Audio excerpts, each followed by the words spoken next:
Or are they going to do the wrong thing? When the Chinese and the Japanese refuse to buy our debt, are we going to cut spending? Or is the Federal Reserve going to monetize it all? Are we going to try to stimulate our way out of the next economic crisis? Because if we do that, we're going to stimulate ourselves in a hyperinflation, and nobody in this room wants to live through that. But that is exactly where we're headed, unless somebody goes to Washington and puts a stop to it. And that's why I'm in this race.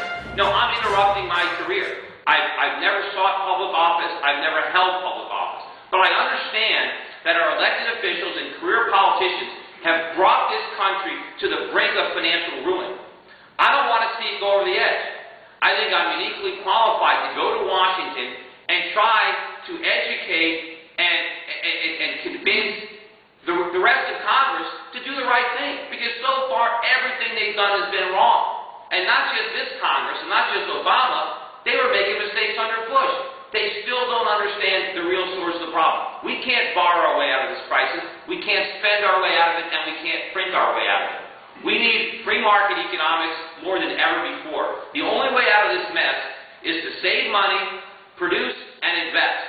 Those are the things we need to do, but those are the things that are not getting done because of misguided government policy that is designed to encourage more borrowing and more spending while it restricts capital investment and real economic growth.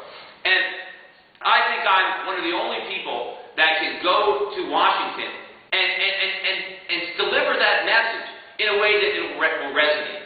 And the problem with so many people who have run as Republicans, I've been very frustrated as a Republican, is people constantly come up and they say the right thing.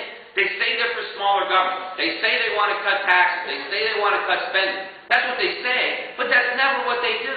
Because the minute we elect them, they act like Democrats. What do? They want to stay in Washington. They're career politicians, and their career is to get reelected. And once they go to Washington and they get immersed in that culture, they want to stay there, and so they grow government. And the minute we send them there, they act exactly like Democrats. And that's the problem. And because of this, we've handed the issues to the Democrats. The only reason that Barack Obama can get away with his economic policies is because they're the policies that Bush had. He's just expanding them. He's just making them bigger, but it's the same theories. And now you have Republicans that are trying to oppose Obama, who supported Bush when they did the same thing. And it doesn't have any credibility.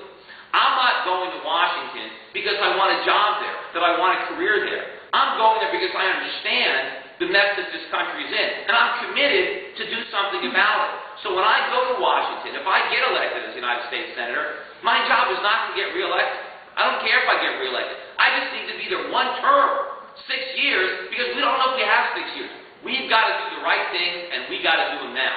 And that means I've got to convince the Republicans and Democrats that they've got to put the national interest ahead of their political interest. And that means real, serious reform, real change. We've got to shrink government and shrink it dramatically. We cannot afford all this government spending. We are broke. We're running a huge deficit, and we're printing money like it's going outside. And there is a cost. And it's not going to be borne by our grandchildren. They might not even be here. They'll leave. They're going to escape these taxes. It's going to be borne by everyone in this room, because we are going to destroy the value of our currency, and that is going to wipe out the middle class in this generation. We're going to wipe out their retirement income. We're going to wipe out the value of their pensions and their wages unless we act. And we need to realize that the solutions are not in government. They're in the marketplace. We became the richest country in the world because we controlled government, because government was small, and that allowed entrepreneurship. That allowed real wealth to be created. Wealth doesn't come from spending. It comes from savings. It comes from capital investment. It comes from hard work of entrepreneurs. And none of that is happening because everything we're doing is discouraging that and inhibiting that. And there is hope. It's not beyond hope. I mean, we're in a big ditch. There's no doubt about it. Government policy has placed us in this situation. But it's possible to get out of it. There have been countries that have been decimated by wars. Look at Japan and Germany at the end of World War II. They came back with free market principles.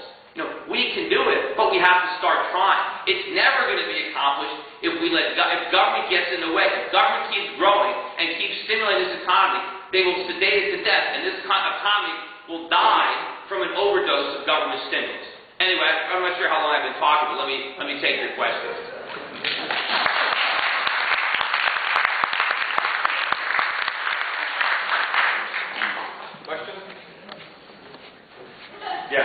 The taxpayers below the median income only pay 3% of personal federal income taxes. Why would they support reducing spending when to them it's ultimately free? Well, it's difficult to get them to support it. After all, they're the ones that are receiving, the loot, right? I mean, the money is being redistributed towards them. But, they're going to get so fed up with the lies that they've heard from one politician after another who promises to make their lives better. They're going to see the cost of living going up. They're going to see the jobs disappearing. They're going to see prices rising. And eventually, they're not going to buy those lies anymore. They're going to understand that they've been sold a bill of goods from their government. But, it's not just income taxes. These people are paying a lot of payroll taxes. What I want them to know is they're not only paying their share of the Social Security payroll tax, they're paying the employer's share. It's all coming out of their wages. And so there are a lot of ways that we can show average American citizens the way government spending is hurting their lives and diminishing their standard of living. And let people know that the real opportunity of this country is in the free market, not in government programs and not in government handouts. It doesn't work. It's never worked anywhere. And it doesn't work in America. Well, what program did you cut first? Well, there's plenty that I cut. Who knows? It's a long list. I want to abolish a lot of government departments. There's way too many departments. What I want to do is try to restore the federal government to its constitutional functions. So most of what the federal government does now is unconstitutional. So there's a lot of things that we can cut. But we also need to make meaningful cuts in entitlement spending. We can't afford it. We don't have the money.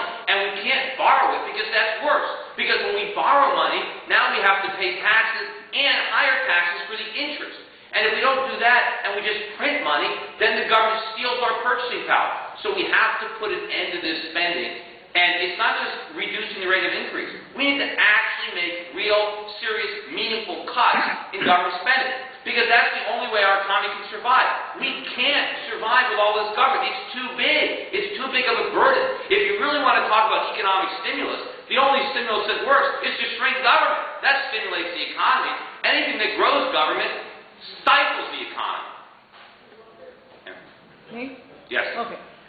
As an economist, you got me from hello as far as your expertise in economics and monetary and fiscal policy.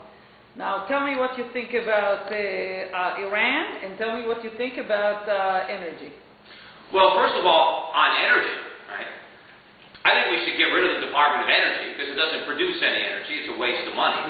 But I think that we need to develop our own energy. I just invested quite a bit of my own money and clients' money in an oil drilling project in North Dakota. There's a lot of oil up there.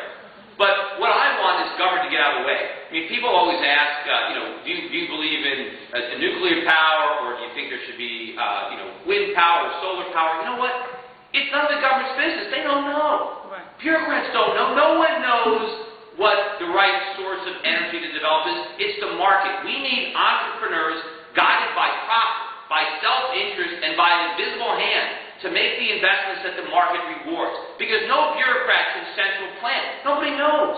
But what we do know is that there are government policies right now that inhibit exploration and development. What we can do is lower taxes. We've got things where, right now, if you invest in oil and gas drilling, and it loses money, of course they all lose money originally because it's expensive.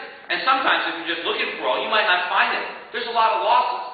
Well, right now, because of changes that were made to the tax code years ago, if you lose money in a partnership looking for oil and gas, you can't write those losses against income that you have on dividends. You can't write it off against your wages. Well, why not? That inhibits investment. What we need is for government to make it easier for people to write off their losses against their income, and we need lower taxes. We need to make sure that when you spend money, when you make a capital investment, you don't have to depreciate over time. You write it off in the year that you make the investment. Because it's expensive. You spend the money. We need the government to get out of the way. We don't want the government to try to pick the winners and losers and give a subsidy to one industry and a tax to the other. We want the government out. We want the government neutral so the market can make these decisions. And the market will do it right. Because if somebody is doing it wrong, they'll lose money and go out of business. And if someone is doing it right, they'll make a profit and reinvest those profits and expand their business. When government does something, there is no